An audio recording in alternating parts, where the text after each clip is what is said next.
última de las mesas de debate del día de hoy está centrada en el dolor como síntoma común a muchos pacientes. Me va a acompañar en la labor de moderación de esta mesa Luisa Fernanda Panadero. Ella me va a sustituir, me va a dar una tregua después de tantas horas en directo. Ella es la presidenta de la Asociación de Fibromialgia de la Comunidad de Madrid, AFIBROM, y vocal del Foro Español de Pacientes. Luisa, bienvenida. ¿Cómo estás? Hola, hola, buenas tardes. Muy bien, encantada de estar con vosotros. Les dejo en las mejores manos. Todo tuyo. Gracias, Ángel. Bueno, gracias a todos por acompañarnos durante esta tarde. El Foro Español de Pacientes está muy sensibilizado con el dolor por ser la primera causa de consulta en atención primaria. Así que en ese sentido estoy encantada de moderar esta mesa en la que tendremos a 4 representantes de 4 asociaciones diferentes con el mismo síntoma, que es el dolor. Así que empezamos con Josep Verges Milano, presidente de la Fundación Internacional de Osteoartritis, o AFI. Buenas tardes, Josep. Hola, buenas tardes. ¿Qué tal, Luisa Fernanda? Primero, pues bueno, agradecerte, dijéramos, a ti y al Foro Español que podamos estar presentes los pacientes con artrosis y osteoporosis, que también pues va a estar Carmen posteriormente hablando del tema de la osteoporosis, ¿no? Y por supuesto, como comentabas tú muy bien, pues sí, el dolor es uno de los problemas más importantes que tenemos los pacientes con artrosis, ¿no? Por lo tanto, yo creo que la mesa esta pues viene perfectamente al tema, ¿no? Bueno, el título es dolor síntoma común a muchos pacientes, lo estamos pasando. Bueno, la artrosis, dijéramos, es una enfermedad, dijéramos, articular inflamatoria que afecta al cartílago, al hueso subcondral y a tejidos de partes vanas de la articulación. O sea, esto es un tema importante, ¿no? Porque cada vez vemos también ya gente con artrosis y porque tiene problemas de sarcopenia, que es la debilidad muscular. Por lo tanto, el concepto de artrosis va cambiando, pero bueno, básicamente pues es así, ¿no? Sabe decir que cada articulación es diferente, esto es muy importante, no es igual la artrosis de rodilla que la artrosis de cadera o la artrosis de manos, Esto también es un concepto muy importante. Bueno, como comentamos al principio, pues produce dolor y afecta directamente a la movilidad y autonomía de las personas que sufren la enfermedad. Y, por supuesto, pues bueno, aparte del dolor y capacidad funcional, pues conlleva pues un desgaste psicológico. Sabemos que cursa con depresión, con ansiedad, con insomnio, con problemas cardiovasculares, etc. Pero pensamos que la causa más común de dolor crónico y supone un enorme y creciente problema sanitario. De hecho, pues bueno, nosotros ya sabemos que en España tenemos alrededor de, ahora comentaremos, muchos millones de pacientes con artrosis, ¿no? Tiene especial prevalencia en la mujer, siendo una enfermedad de género, porque cada 3, 2 son mujeres, y esto se ve debido fundamentalmente al tema de la menopausia. Cuando llegamos a la menopausia, pues la prevalencia en la mujer aumenta de forma considerable, ¿no? Bueno, tenemos datos, ¿no? Fijaros que en España tenemos unos 7 millones de pacientes y mujeres afectadas de artrosis, y digo sintomática, que me refiero que tengan dolor y capacidad funcional. Si miráramos asintomática, que no tuvieran dolor de momento, pero que ya tienen artrosis, hablaremos de un 30% de la población. Imaginaros de qué cifras estamos hablando, ¿no? Eso se acaba de publicar recientemente en el Lancet, que hemos participado en esta publicación, pues ya hablamos de 500 millones de personas en todo el mundo. De hecho, en los últimos 20 años se ha doblado la gente con artrosis a nivel internacional y en España, ¿no? España es un país que tenemos mucha artrosis, que tenemos una población, dijéramos, como sabéis, muy envejecida. Fijaros que el 50% de la población mayor de 60 años tiene artrosis, también podemos decir al contrario. Hay un 50% menor de 65 años. Por tanto, este concepto de que la artrosis de gente mayor es falso. Hay incluso, os diré más, hay un 20% de gente mayor que no tiene artrosis. Es un tema muy importante. El coste es lo que está más o menos publicado, yo creo que es más, pero los datos que tenemos hablaríamos de unos 4.800 millones de euros que cuesta el Estado, ¿no? La siguiente. Bueno, ¿a quién afecta? Como comentábamos, pues fijaros que afecta fundamentalmente a 3 colectivos: las personas mayores, la media es de 68 años, las mujeres, como os comentaba, y vemos muchas mujeres incluso más jóvenes de etapas ya de 23, 24, 25 años. Y después también afecta mucho al deportista. Es un tema que ha ido viniendo más debido a la cantidad, dijéramos, de gente que hace deporte de alta competición. Y digo de alta competición porque el deporte en general es saludable y la actividad física también lo es. La siguiente. Bueno, nosotros ya sabéis que en la Fundación, la UAFI, somos la primera y única fundación dirigida exclusivamente a personas que tienen artrosis a nivel mundial. Somos líderes en la lucha y proponemos programas educacionales, tenemos prevención, tratamiento e investigación de la salud articular y ofrecemos soluciones a las personas que son esta patología para que se sientan acompañadas, aliviando su dolor y falta de vida, ¿no? Uno de los proyectos que hacemos, que ha sido que ahora os voy a presentar, que es el CAVIPA. Bueno, la CAVIPA es el primer estudio realizado por pacientes de calidad de vida paciente con artrosis, ¿no?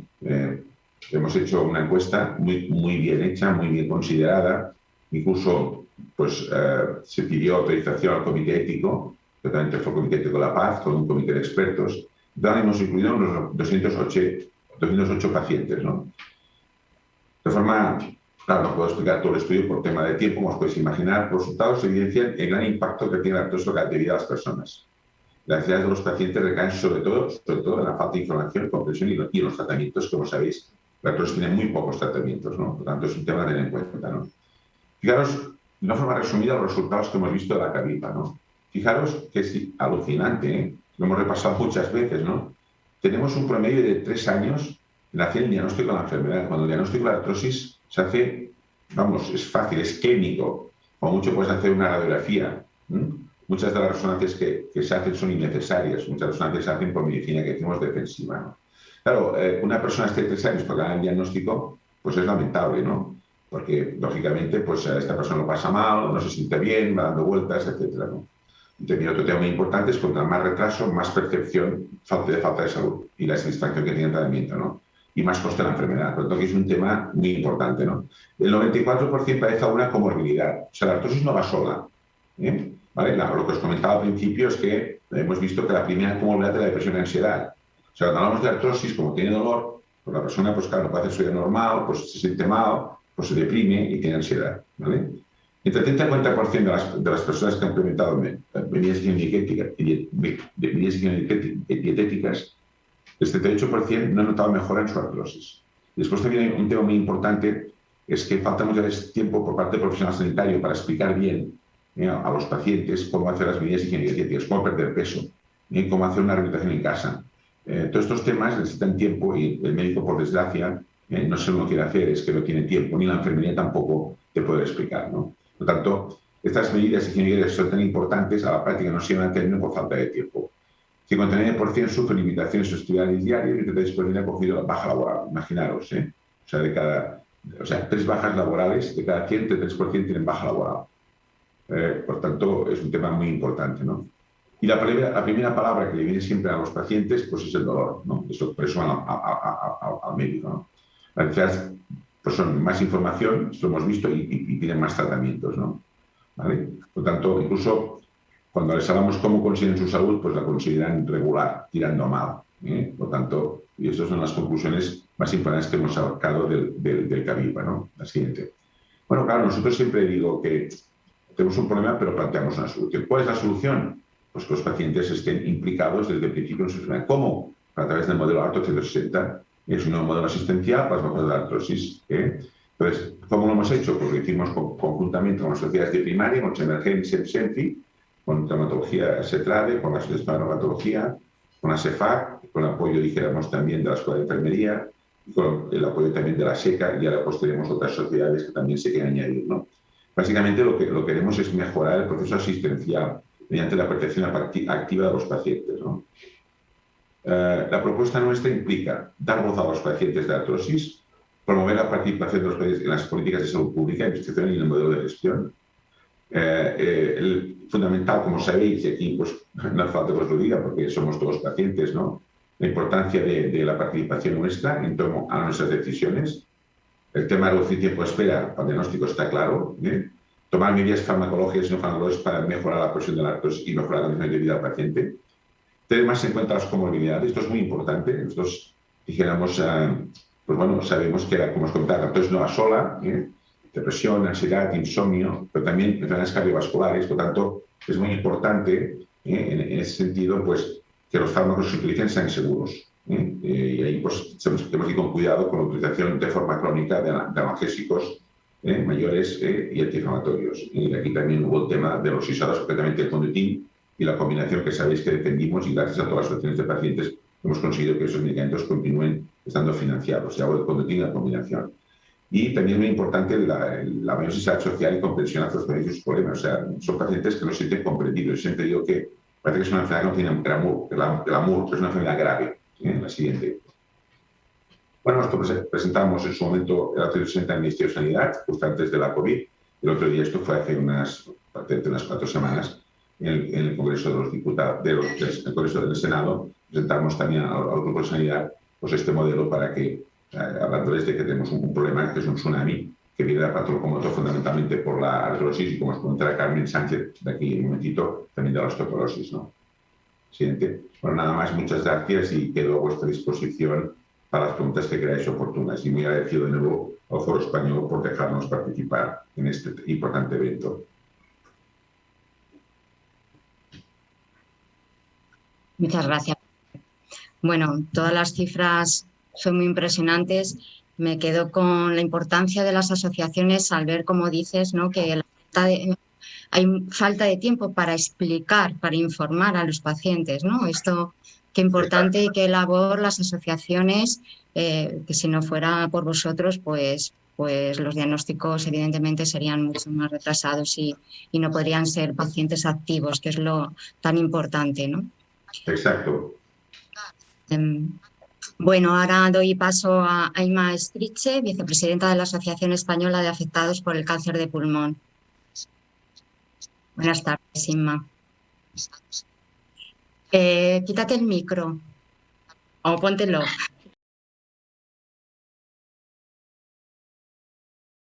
En el dolor y cáncer en una misma mesa. Soy Inmaculada Striche, de la Asociación Española de Afectados de Cáncer de Pulmón. Quería empezar con la Carta Europea de los Derechos de los Pacientes, que dice: las personas tienen derecho a evitar el sufrimiento y el dolor cuando sea posible. Esto significa que los médicos, el personal sanitario en general, tienen la obligación de que se cumpla, o sea, tienen el deber de hacer lo posible para ello, máxime cuando se padece una enfermedad como es el cáncer. Aunque no todos los cánceres producen dolor, sí lo ocasionan los efectos secundarios de los tratamientos tan agresivos que recibimos. ¿Pero qué es exactamente el dolor y cáncer? Primero, no todos los pacientes que sufren cáncer sufren dolor. Segundo, el dolor del cáncer se puede controlar. Tercero, si se tiene dolor, hay medios para controlarlo. Por lo tanto, pedimos que con el diagnóstico se realice una derivación a la unidad del dolor. La mejor forma de controlar el dolor sabemos que es evitar que empiece. ¿Por qué, si ya sabemos que ciertos cánceres producen dolor o ciertos tratamientos van a provocar esos dolores, no nos tratan directamente en las unidades del dolor y ya conseguimos desde el primer momento que ese dolor esté bajo control y que no vaya a mayor? Pues precisamente es una de las preguntas que quiero dejar hoy encima de esta mesa.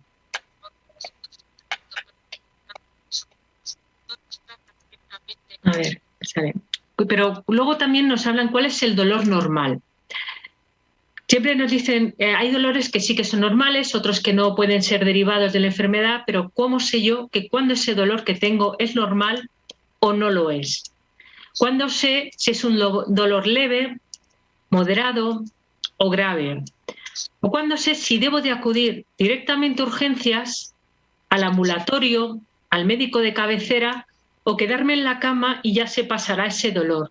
Los pacientes no tenemos esa información y no hay forma, siempre estamos buscando que nos den esas pautas para saber cuándo debemos preocuparnos o no. Un dolor no controlado nos provoca un malestar añadido a la enfermedad. Nos crea ansiedad a los pacientes, por lo tanto, el saber eso, si ese dolor, como decía en el título, si es normal o no, es imprescindible para nosotros. Pero también, ¿qué sabemos como pacientes? Cuando se padece dolor con el cáncer o como consecuencia de sus tratamientos, pues debemos de saber que se puede controlar el dolor del cáncer, que controlar ese dolor forma parte del tratamiento del cáncer, y aquí quiero hacer incidencia, que ese dolor, tratar ese dolor es también tratar la enfermedad. Y tratar el cáncer es también tratar el dolor. Por lo tanto, va unido las dos cosas. Y que debemos de ser nosotros los que informemos de esos dolores para que los profesionales sanitarios sepan de su existencia. Si nosotros no avisamos, no decimos qué es lo que nos duele, no van a poder entender qué es lo que nos ocurre. Para eso he llamado que es el termómetro. El termómetro es un aparato que tú te lo pones, te indica la temperatura que tienes y sabes perfectamente si tienes o no tienes fiebre.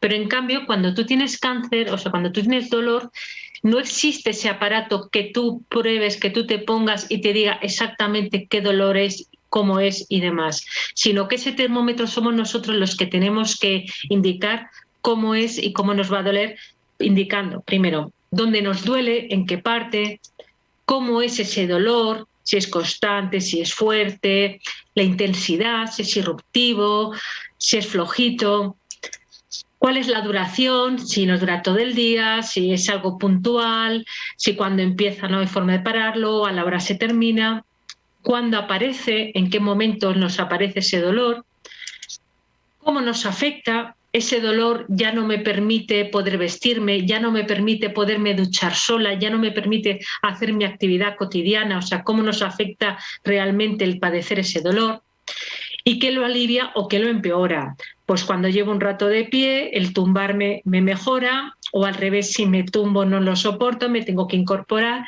pues también el dejar, o sea, el indicar qué cosas nos pueden aliviar o nos impiden o nos mejoran o nos empeoran el dolor, son esos factores que tenemos que informar a los médicos. Para ello llevaremos un registro del dolor. Actualmente los que somos tecnológicos pues sabemos que existen una serie de apps en las cuales tú puedes ir marcando todas estas preguntas, se pueden ir integrando en la app y luego sacar ese informe. Puedes hacerlo también en una libreta, irte apuntando pues la fecha en que has tenido el dolor, a la hora, cómo has sido, qué te has tomado para ese dolor, la dosis, si con media pastilla se te ha pasado, te has tenido que tomar 2, describir cómo es el dolor, calificar el dolor, todo eso lo podemos ir apuntando y explicando, o sea, llevando este registro por escrito. Es la mejor forma que el médico luego sepa identificar realmente cómo es nuestro dolor, porque cuando lo sufrimos te acuerdas mucho de él, pero cuando llegas a consulta no sabes escribirlo. Pues si lo llevamos apuntado a través de la app o de la libreta, pues nos será muy fácil. Y luego también en consulta pues nos harán lo que es la escala del dolor, en la cual pues podremos ver, nos irán haciendo preguntas y podremos marcar en la escala hasta qué nivel nos duele o no, con una serie de comparativas. Con todo esto, el médico nos puede crear nuestro propio plan. Nuestro especialista, con la información que le proporcionemos, pues nos hará un plan de tratamiento completamente personalizado. Nos dirá qué tomar, cuándo tomarlo, cómo tomarlo, en ayunas, por las tardes, con la comida, cada X horas. Y si no mejoramos, habrá que pedir un cambio de plan. Si vemos que no nos cesa el dolor, que no actúa tan rápido como desearíamos, o al revés, o que enseguida si nos pasa el efecto, todos estos son índices que también tendremos que comentarle al doctor, a los médicos, a los sanitarios, para que ellos sean los que nos cambien esa pauta que nos están dando. Luego llegan los miedos. Miedo a volverse adicto, miedo a los efectos secundarios de esa medicación, miedo a quejarse, que nos tomen por unos quejicas, es que no puede estar todo el día diciéndole a mi médico que es que me duele aquí, que es que me duele allí, miedo a cómo nos sentará, pues si me sentará eso mejor o peor esta medicación, miedo a no saber cómo administrarnos la dosis, si nos la tenemos que inyectar, cómo nos la pinchamos, si nos da miedo a pincharnos, si nos la tenemos que tomar en pastillas, cómo tiene que ser. Miedo a que interactúe con otra medicación que podamos estar tomando por otras patologías, o sobre todo, que esta es la que a mí más con el cáncer es la que más me asusta, es el miedo a saltarse una dosis y que tenga consecuencias. Si te olvidas de tomarte la dosis a la hora que te toca, ¿cómo sabes si te la tienes que tomar más tarde, si se te va a juntar con la siguiente? ¿Qué voy a hacer? Si al final no me la tomo, ¿qué consecuencias? Si me va a dar efectos secundarios, o si me la tomo y enseguida me toca la siguiente, voy a tener sobredosis, ¿cómo va a ocurrir? Aunque con todo, normalmente con la medicación es más frecuente que estemos infratratados que sobretratados. O sea, generalmente, por desgracia, con el dolor tomamos menos cosas para el dolor que no al revés, que tomar demasiadas cosas para calmar esos dolores. Pero luego nos encontramos, otro problema que nos encontramos es con el equipo médico. ¿Nos atiende siempre el mismo especialista? No hablamos ya del oncólogo, sino cuando estamos hablando en unidades del dolor, otros especialistas que nos traten esos dolores que nos provoca el cáncer o los tratamientos.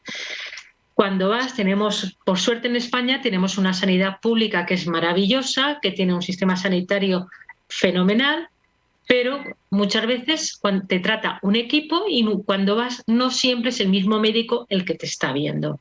Cada vez que vas tienes que volver a contar cuál es tu historia, te acuerdas exactamente, das por hecho que cosas que ya has contado ya las deberían de saber, lo han dejado anotado, un médico te ofrece una línea de tratamiento, vuelves a revisión al mes, te ve otro médico, te ofrece otra línea de tratamiento, ¿a cuál haces caso? Es complicado, es otro de los problemas que nos encontramos con el dolor los pacientes. ¿Qué hacemos cuando te encuentras cada vez con un profesional distinto? Y luego también los pacientes deberíamos de poder disponer de un equipo multidisciplinar, ya que no solamente nos trate el oncólogo, sino que también el neurólogo, el psicólogo, la unidad de ejercicio físico, la unidad del dolor, fisioterapeuta, la enfermería, porque no solamente con fármacos se puede curar aliviar el dolor, sino que posiblemente a través de fisioterapia o de ejercicios o con el psicólogo hay otras cosas que nos pueden ayudar a tratar ese dolor. Somos más que una enfermedad. Por último, quería contar que los pacientes con cáncer, no todo es cáncer en nuestra vida, sino que por desgracia también pues, podemos tener dolor de muelas, resfriarnos, rompernos una pierna o cualquier otra enfermedad o accidente.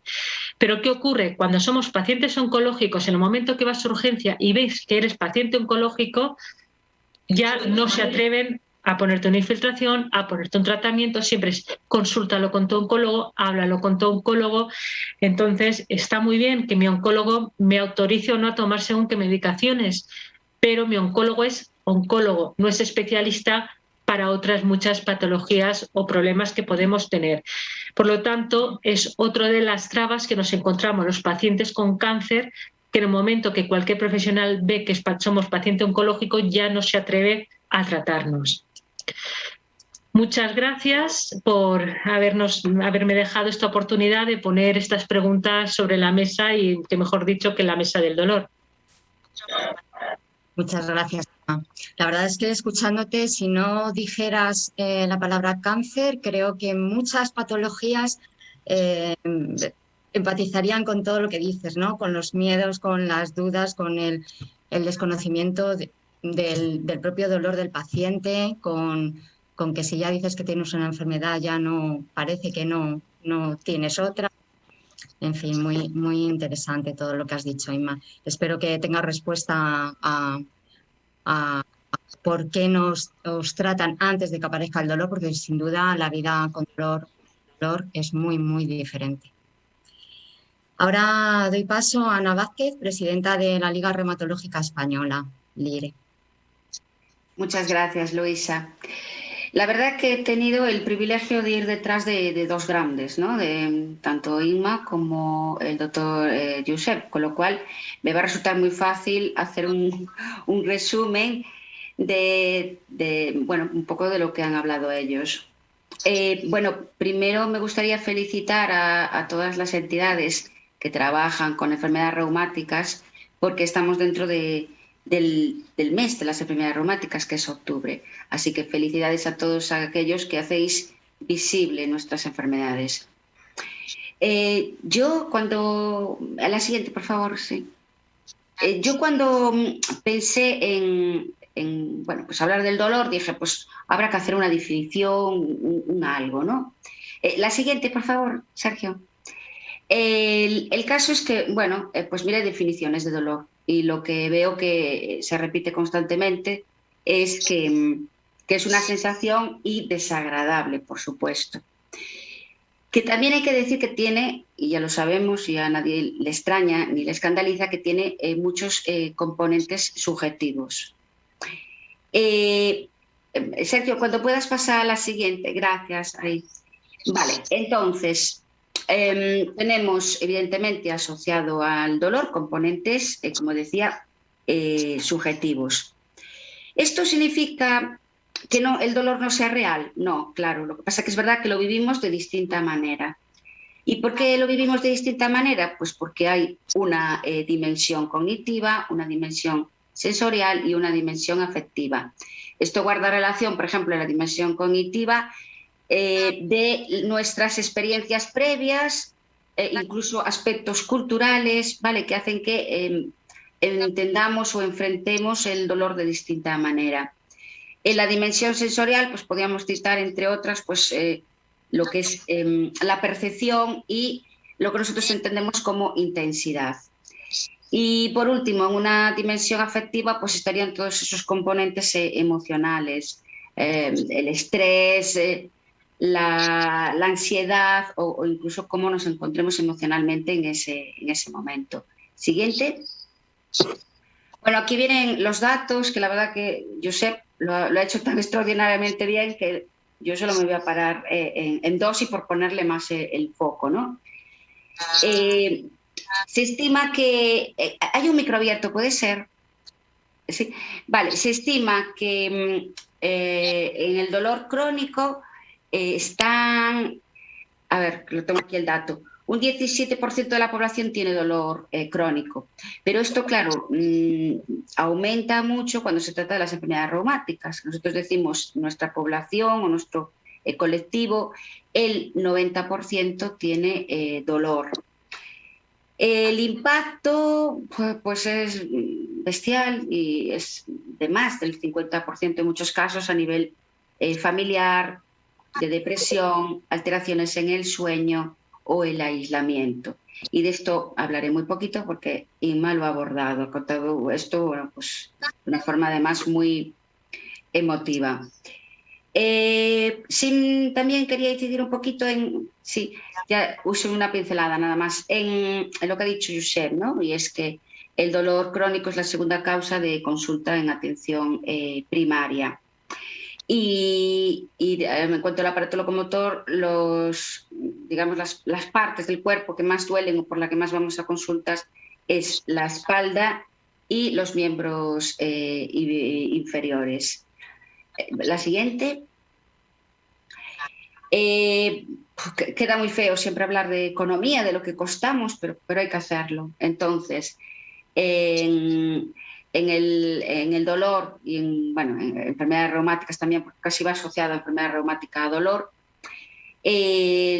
las bajas laborales son una brutalidad.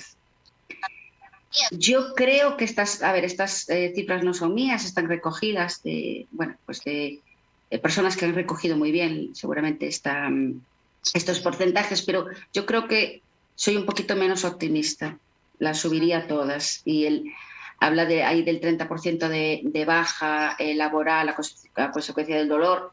Bueno, nuestra experiencia, que no la hemos medido, pero nuestra experiencia nos puede llevar a pensar que es más del 30%. Pasamos a la siguiente. Vale, aquí tampoco me quiero parar mucho, pero evidentemente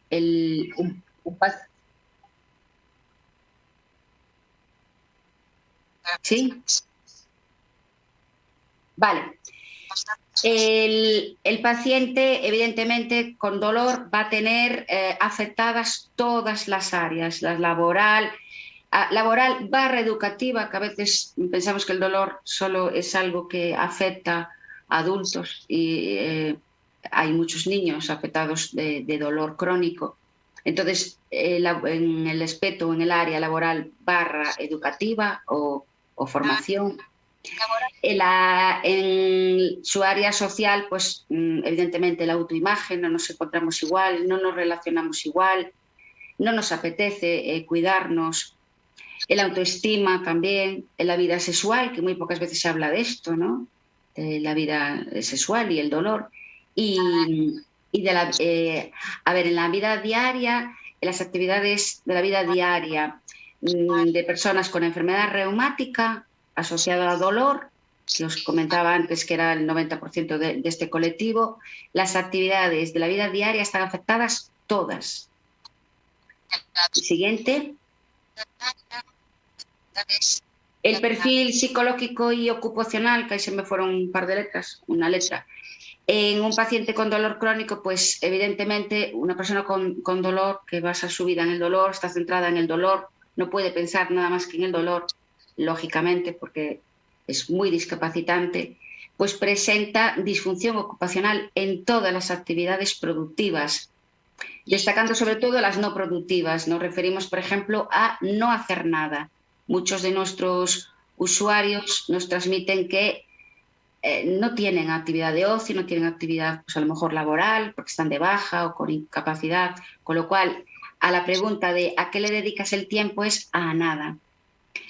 Existen trastornos asociados al dolor, como ya comentamos antes, depresión, estrés y falta de atención, y esto es muy importante, lo sabéis bien las personas que vivís con el dolor todos los días, que a veces te preocupa evidentemente el dolor físico o no poder hacer algo, ¿no? O nada. Pero es verdad que muchas veces nuestro aspecto cognitivo, eso de no recordar, no concentrarte, no poder hacer un discurso normal, nos merma todavía más, porque dices, o sea, todavía encima parece que no estoy conectada a este mundo, ¿no? Y no digo que sea real, ¿vale? Pero lo que percibe el paciente con dolor es que está muy poco respaldado por el sistema sanitario y social. Siguiente. A ver, a mí yo soy mucho de reflexiones, creo que vosotros también, y reflexionamos minuto a minuto en nuestras vidas. Pero yo a veces cuando hablo o cuando pienso de todo lo que se hizo hasta ahora en el abordaje del dolor, no puedo dejar de pensar en lo que todavía no se ha hecho, ¿no? No se ha pensado, o a lo mejor sí se está haciendo, pero yo no lo he visto. Y debemos de mejorar los circuitos entre atención primaria, atención especializada y unidades de dolor. Es súper evidente, y lo comentaron antes las compañeras de la primera mesa, que hay en cuanto a la enfermedad, pues una perspectiva de género, ¿no? Y aquí también.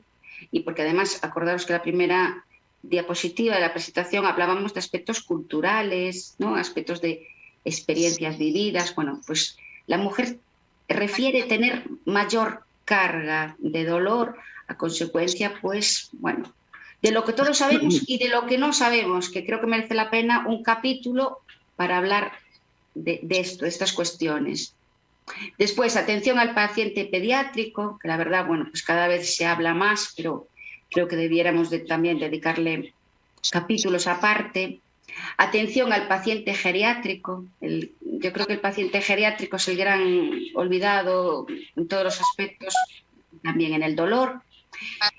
Y bueno, yo siendo logopeda y terapeuta ocupacional, a mí siempre me llamó la atención cómo es la atención a los pacientes con deterioro cognitivo o discapacidad intelectual, ¿no? Cómo ellos perciben el dolor, que ya sabéis que incluso hay patologías en las que, bueno, pues está distorsionada la percepción de dolor o tienen excesivo dolor ante alguna cosa o todo lo contrario, no presentan dolor o no lo muestran.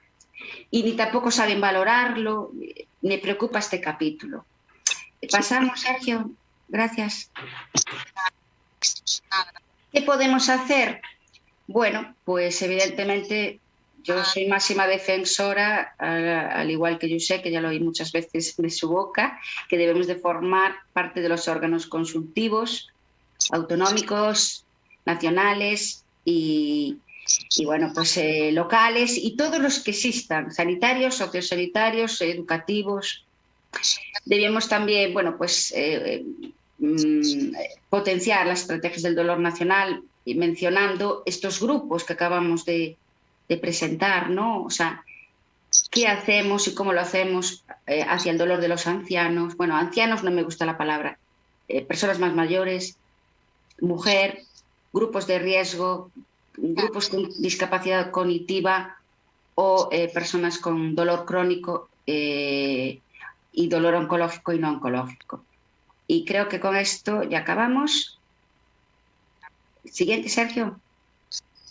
Sí, bueno, como empecé diciendo que es el mes de las enfermedades reumáticas y todas las organizaciones visibilizamos lo que es pues, estas afectaciones y, por supuesto, o este conjunto de enfermedades y el dolor, pues en Galicia, que yo también soy presidenta de la Liga Reumatológica Galega, hicimos esta campaña tan visual, ¿no? Donde por un lado se muestra donde el dolor es más común, que es en la espalda, también muestra el impacto, ¿no? Porque, como os decía antes, hay más afectación en enfermedades reumáticas y más dolor en mujeres, de ahí que salgan 3 mujeres. Y nada, los que sepáis gallego ya nada, los que no, el eslogan es "Vírate, falle fronte", que quiere decir date la vuelta y hazle frente.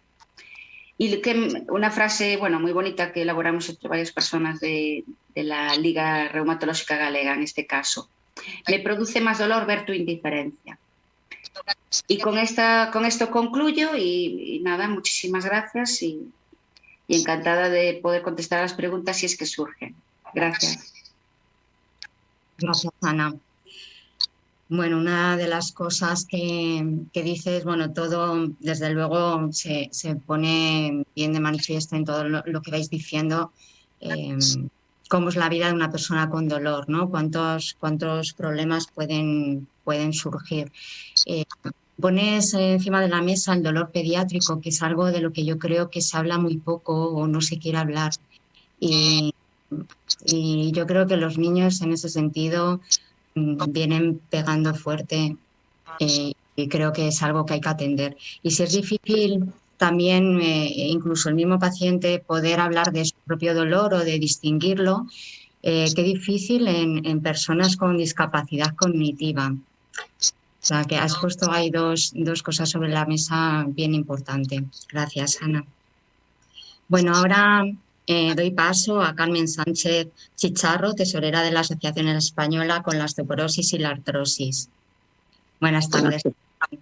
Hola, buenas tardes. Encantada de estar en esta mesa de que tanto se ha hablado del dolor y yo voy a tratar otra parte del dolor, que es el dolor no oncológico, aunque también crónico. Buenos días. Vamos a presentar las controversias que hay en el dolor crónico en el paciente no oncológico. El dolor afecta enormemente a la calidad de vida. Tiene consecuencias a nivel individual, familiar y social. El dolor crónico es un problema de salud pública, dada su repercusión socioeconómica, siendo uno de los motivos más frecuentes de utilización de los servicios de salud y causas de bajas laborales. El dolor crónico ha sido incluido como enfermedad en la última revisión de la Clasificación Internacional de Enfermedades, el CIE 11. La OMS determinó que el alivio del dolor es un derecho fundamental.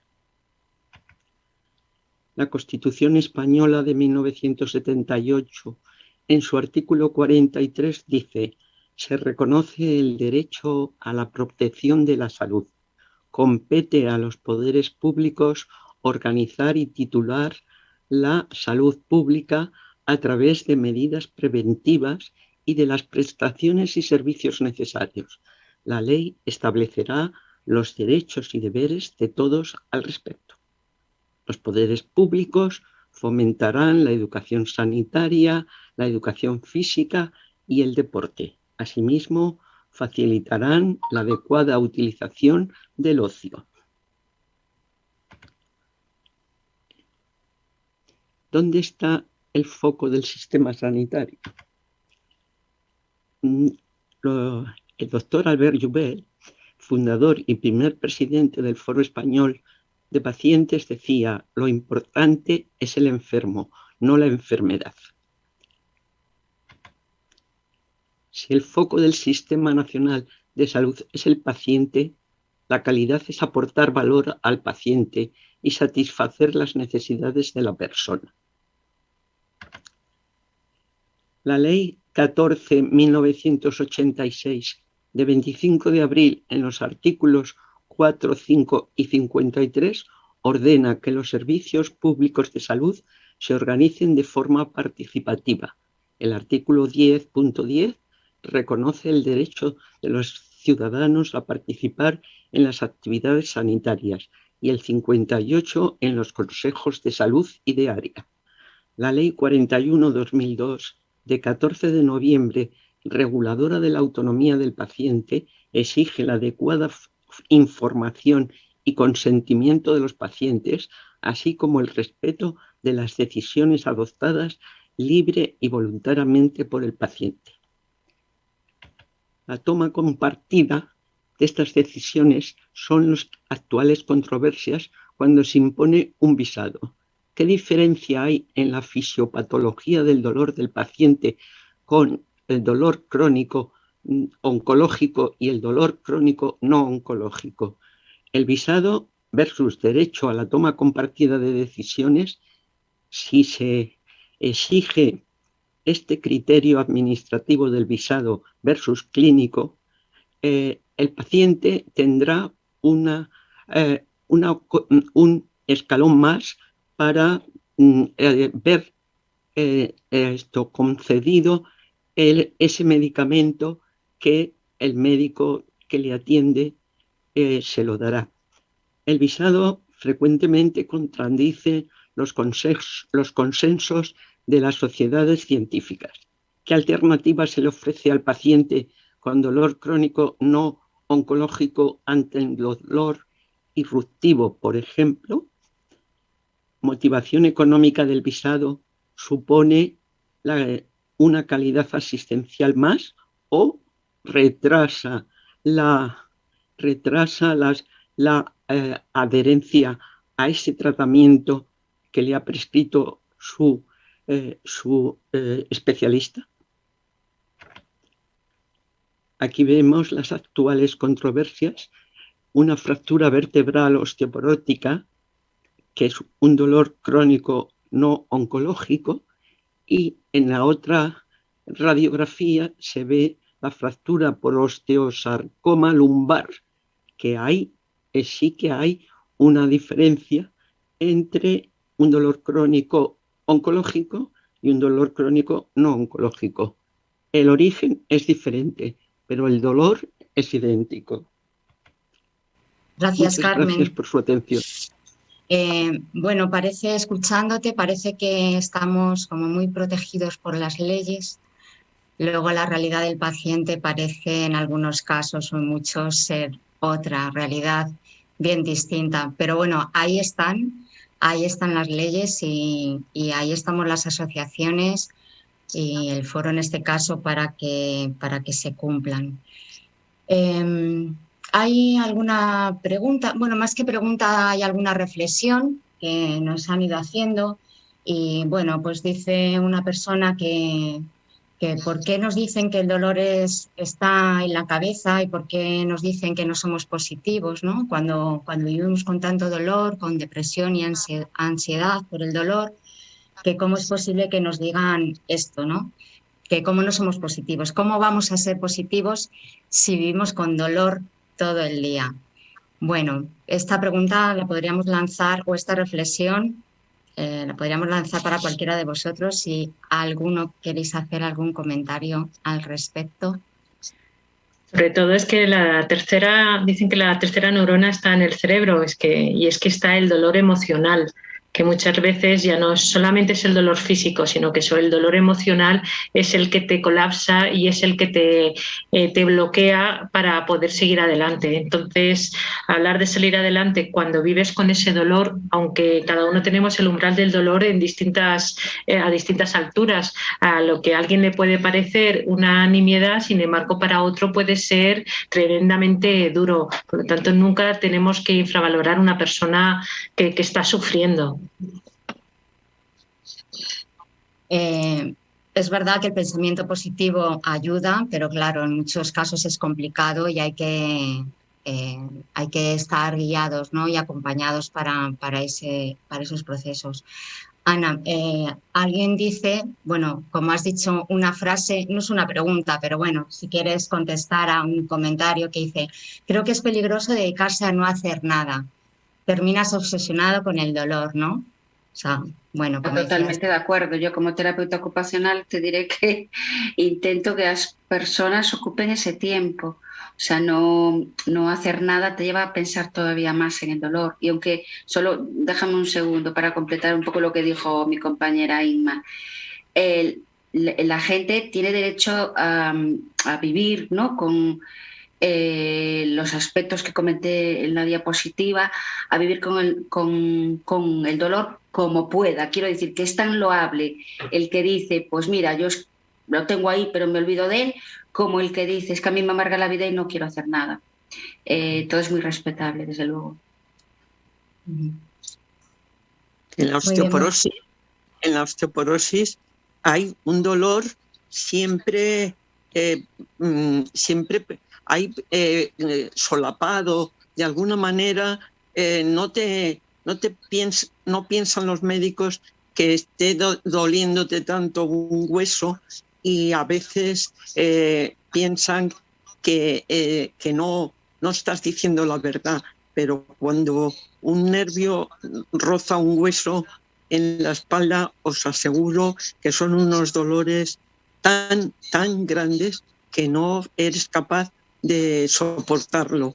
Y cuando acudes al médico no piensan que les estás diciendo la verdad, porque como siempre somos las mujeres la mayoría las que nos quejamos, pues parece que no estamos en esa órbita de aguantar como pueden pensar de tanto tiempo. La mujer tiene que aguantar el dolor, el trabajo y la casa y todo. Eso hay que pensar que tiene que pasar esa etapa, y que las mujeres, cuando decimos que nos duele, es que nos duele de verdad. Nadie, creo, que va al médico a quejarse de dolor si no tiene un dolor insoportable. Cuánta razón, Carmen. Precisamente nos preguntan que el dolor no oncológico prevalece más en mujeres o en hombres. ¿Y por qué hay tan pocos hombres en asociaciones reumatológicas y de dolor no oncológico? No sé, Josep, en tu asociación, si has hablado también de dolor más en las mujeres. No sé si Sí. esto, como asociados también, no se atreven a asociarse, que a veces yo creo que este es el problema, que ven tantas mujeres que huyen y no se atreven a entrar. Yo lo primero que quisiera es felicitar a Inma Escriche, a Ana Vázquez y Carmen Sánchez, porque habéis hecho 3 conferencias magistrales, de verdad. O sea, que me ha encantado, o sea, de verdad, pero magistrales. Yo creo que, bueno, en el caso nuestro de artrosis y osteoporosis igual, hay muchas más mujeres, muchísimas más. O sea, es una enfermedad más de género en los 2 casos, ¿no?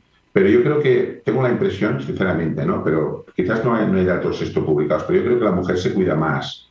Y la mujer, dijéramos, también, yo creo que tiene mucha más carga en todo, ¿no?, en el sentido familiar, profesional, personal, ¿no? Es decir, que las mujeres en general sois un todoterreno, ¿no? Que me refiero que sois capaces de gestionar la casa, el trabajo, la familia, etcétera, ¿no? Y esto yo creo que esto, pues claro, al final tendríamos que hacer días de 48 horas, ¿no? Y días tiene 24, por lo tanto, aquí también hay. Pero, no sé, yo creo que hay una conciencia en general de cuidarse más en la mujer. Nosotros, por ejemplo, en los gimnasios, por ejemplo, pues vemos cada vez más mujeres que hombres. O sea que esto está haciendo un cambio tremendo, ¿no? La mujer, yo creo que se cuida más, y luego la prevención es muy importante, ¿no? Y el tema del dolor que habéis sacado, el tema del dolor, en realidad, fijaros que yo, que soy farmacólogo clínico y soy paciente, fijaros que en realidad tenemos medicamentos que deberíamos evitar el dolor. O sea, que realmente no tendría que haber gente con dolor. Eso evidentemente es teórico, porque la práctica sí que lo hay.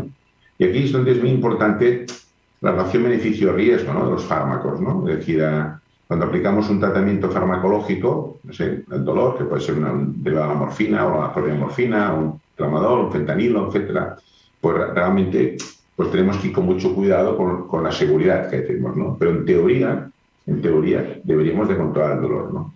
Por tanto, aquí es un tema muy importante, ¿no? De hacer un buen manejo del dolor y del paciente también. Aquí yo pienso que es muy importante la autorresponsabilidad del paciente y el conocimiento del paciente, pero muchísimo. O sea, una paciente que esté bien informada, pues va a funcionar mucho mejor. Y después yo creo que el problema, yo creo, lo habéis dicho muy bien, que yo creo que es donde fallamos, que es el acompañamiento, ¿eh? Yo creo que eso es otro tema también que yo creo que fallamos, ¿no? O sea, ya ha salido, lo habéis explicado muy bien, que a veces los pacientes, y nos pasa en la artrosis, nos pasa en la osteoporosis, ¿no? Nos pasa en el cáncer, nos pasa con que enfermedades reumáticas, se sienten solos. Entonces hay muchas veces, por eso es tan importante el asociacionismo de pacientes, ¿no? Porque la experiencia que tenemos de haberlo pasado, pues nos puede ayudar muchísimo a otra gente, ¿no? Y por eso es tan fundamental que el Sistema Nacional de Salud cuente con nosotros, ¿no? Porque la experiencia, podemos ir al acompañamiento, eso sí que no se hace en ningún otro sitio, ¿eh? Entonces yo pienso que aquí fundamental el acompañamiento que hacemos las asociaciones de pacientes, y esto se ha visto, por ejemplo, lo sabéis muy bien, el COVID, o sea, es el tema que nos ha hablado, pero las asociaciones de pacientes han hecho un trabajo brutal, hemos hecho con todo el tema del COVID, el acompañamiento que se ha hecho en la situación que hemos sido tan dramática, ¿no? Sin duda. Carmen, una pregunta para ti, que dice alguien que los reumatólogos insisten siempre que la osteoporosis no duele, solamente el hueso cuando se fractura. No parece ser cierto, ¿no? Bueno, lo has explicado bien, Carmen, ¿no? Es para Carmen. Para Carmen. Vale, perdona. Adelante, Carmen. Eso es lo que siempre dicen, pero claro, resulta que también existen las fracturas vertebrales y esas son las que duelen, las que no dan una sintomatología tan clara como que el médico de entrada vea que es un aplastamiento vertebral. Tiene que mandarte una radiografía. Primero que atención primaria considere que ese es un dolor para que lo tiene que ver el médico. Y luego que vean en la radiografía y en la densitometría y todas esas pruebas que hay para la osteoporosis que confirmen que estás diciendo la verdad, que te duele, que no es solo que cuando te rompes un hueso, pero una fractura de muñeca, claro, inmediatamente vas al trauma, a urgencias y te ponen tu escayola, pero con las fracturas vertebrales no sucede lo mismo. Tardan como mes y medio en que a ti te vea un especialista que compruebe efectivamente que las fracturas vertebrales duelen y mucho. Y esta parte de la osteoporosis es la menos estudiada, no estudiada, la menos consensuada o la menos considerada. Y yo les aseguro que las fracturas vertebrales causan mucha discapacidad y mucho dolor y que cambia totalmente la percepción de la vida y de las actividades. Yo quería añadir a lo que comentabas, que estoy totalmente de acuerdo, como dice Carmen Luisa Fernanda, y es que en medicina no hay pacientes puros, es decir, no encontramos una paciente solamente con una osteoporosis, ¿no? O sea, ni una artrosis. O sea, vemos pacientes ya que tienen artrosis, osteoporosis, que tienen otros problemas musculares, etcétera, ¿no? Por lo tanto, dijéramos, desde un punto de vista purista, se podría decir, hombre, la osteoporosis no duele, pero es que la osteoporosis no va sola. Fíjate, en las estadísticas que tenemos es que alrededor de casi un 40% de mujeres tienen artrosis y osteoporosis, ¿eh? Por tanto, quiero decir que no son enfermedades tan puras, es decir, no, yo más tengo osteoporosis, más tengo artrosis. No, se tienen las dos. Entonces ahí es donde realmente, pues bueno, hay dolor, hay capacidad, etcétera, ¿no? Bueno, pues lo vamos a dejar aquí y bueno, solo Andoni empezó la tarde diciendo que la enfermedad siempre va unida al miedo y la soledad. Creo que el dolor sabe también de esto, pero yo creo que todos juntos, en el foro, en las asociaciones, aunque no podamos eliminar el dolor por completo ni la enfermedad, sí podemos cambiar el miedo y la soledad por esperanza y acompañamiento. Muchas gracias a todos.